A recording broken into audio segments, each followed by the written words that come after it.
Hello everyone, and welcome to the first episode of Rookie Riffs. So, as some of you may know, my name is Georgia, and this is just the video portion of my blog, Rookie Riffs. Now, if you haven't seen my blog, well, my name is Georgia, and I will be teaching you the basics of setting up your guitar for beginners. So, I'm going to be explaining it in a very watered down, easy to understand way. It's nothing too crazy right now, so don't go buying a $10,000 Rickenbacker, okay? You'll understand that reference later. For today's episode, we're going to be changing the strings on a guitar. A guitar that has been stashed away in its coffin, per se, which means it's buried underneath a bunch of other guitars in a case. Now, the reason for this is because some guitar players are actually too scared to play their most expensive guitar. But their most expensive guitars are the ones that get neglected the most.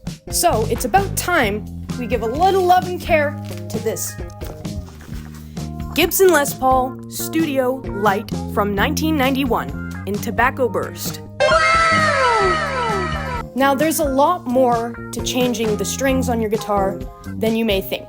So don't go buy strings because it matters what kind of strings you buy. Let me explain. The term used for deciphering how thick a string is gauge.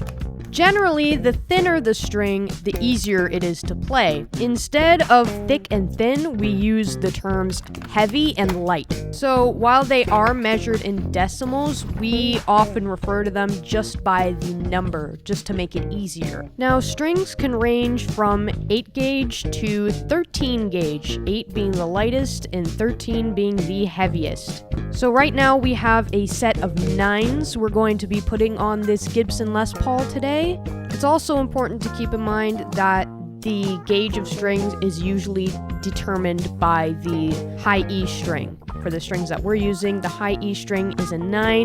Now, 8 gauges are considered extra light, so unless you are a child, I would recommend using 9s because it's a very good middle ground. Now, why do thicker strings even exist, you may ask? Well, some people have way thicker fingers. What the hell? Which guitarists like Stevie Ray Vaughan was infamous for. So, naturally, if you do have meatier fingers, it is a lot easier to break strings, especially the high E. Overall, this all boils down to preference, but as a new guitarist just getting the hang of it, I would recommend going with some of the lightest strings.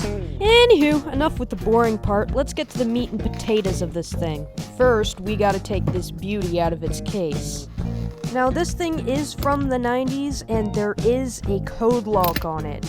At first, I just thought it was, different latches not unlatching, until I found another latch that wasn't unlatching, till I realized the thing was still frickin' locked. I have no idea what frickin' random combinations of numbers my dad, Jerome, chose to put on this thing, so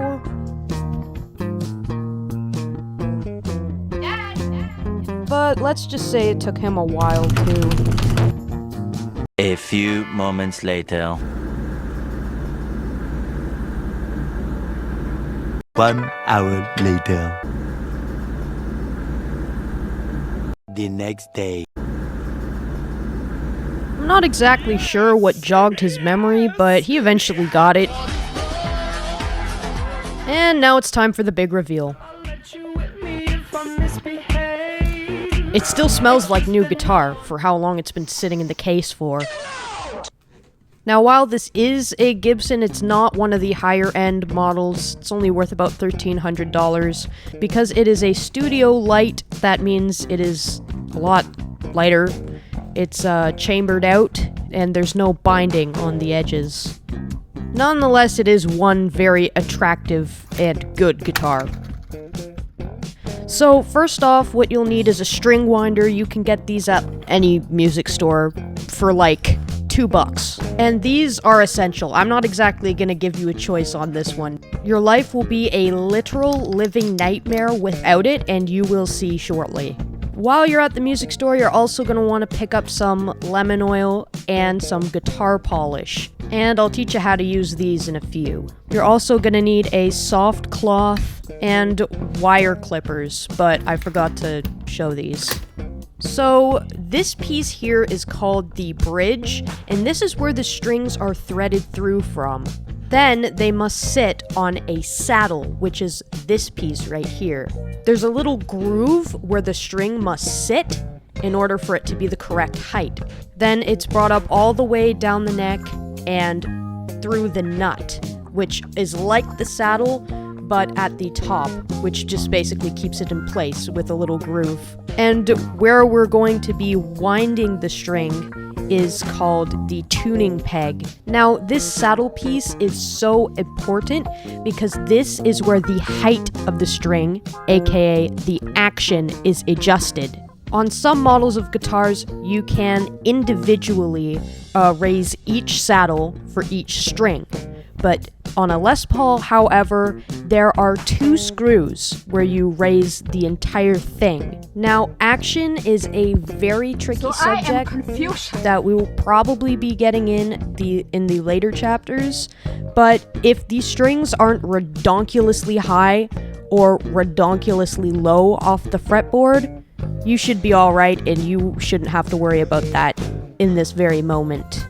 So now we're going to grab our string winder, and the direction of how you turn the pegs varies for each side. Now this only applies to guitars with 3 tuning pegs on one side and 3 tuning pegs on the other.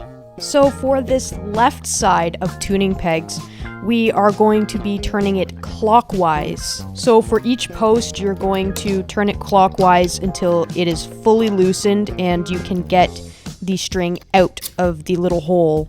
And now that you have it all loosened, we are actually going to cut the old string. Because of the kink that was formed from being wound around the tuning peg so many times, it would be more or less impossible to try to fish out this string whole. You're gonna want to coil up the strings so it's not like string spaghetti all over the place, and you can throw them out neatly. And for this other side, you're going to go counterclockwise to loosen it, and repeat.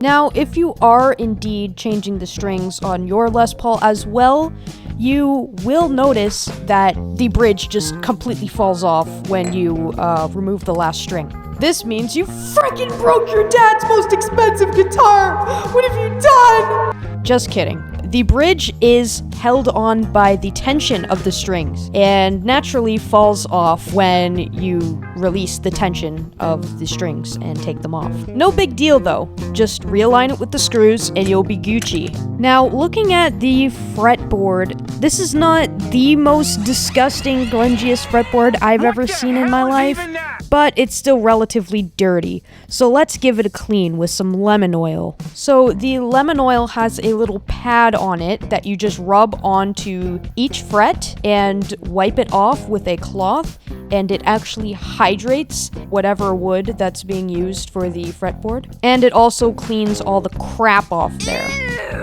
One extremely important thing to remember is that you cannot use lemon oil on a maple fretboard. You can only use them on unfinished necks only. You will destroy the finish, and your dad will be very mad at you. Capiche? Capiche. Okay, moving on. Once you're all done with that, you're gonna want to take your guitar polish and, well, another thing is don't you dare spray anything directly onto your guitar. Spray it on the cloth first. Give it a good wipe down, and we are ready to move on with the string changing process.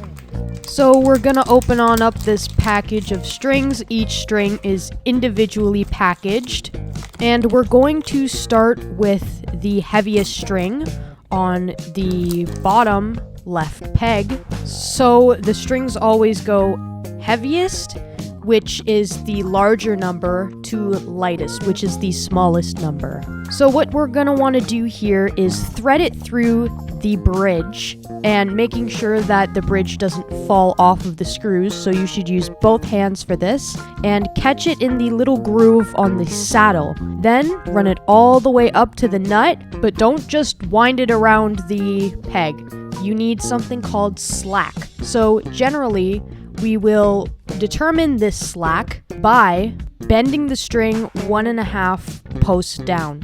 The string should wrap around the post 2 to 4 times before it's actually tight enough to make a sound. It's okay if you have too much slack, but it's generally not a good sign if you don't have enough. Now, the thinner the strings get, the bigger the pain in the ass it becomes. But if you are super careful and very attentive, you'll get it. For the opposite side of the tuning pegs, you're gonna want to wind it outwards. And this is where the lighter strings live. Please be very careful about the high E string because that thing can snap so easily. All right, we're all done. Let's hear the results. Well, what did you do wrong? Well, usually this isn't involved in the string changing process, but I fell asleep. So it is the next day. But usually it only takes 1 day to change your strings. There are still 2 more steps. Stretching the strings, tuning it, stretching the strings again, and then tuning it for a final time. Now, stretching the strings are essential if you don't want to break them in yourself. It's so easy. You just fret a note and then take your other hand and stretch the strings like so. So, we do have tuners. But.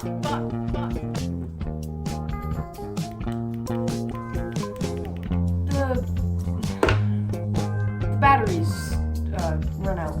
So, we're gonna go the old-fashioned route.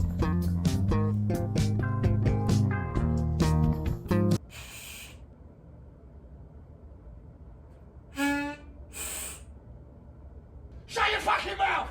Do this with each string, tune it, then do it again. Tune it for a final time, and let's see how it sounds.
Ew. So, there was your jam session and your tutorial on how to change strings on Les Paul style guitar. This can apply to any other guitar. It's just a matter of how it's wound. So, if you have like a Stratocaster, it probably wouldn't be too hard. Anywho, I'm sick of this. I'll see you later. Bye-bye, and see you on the next episode of Rookie Riffs.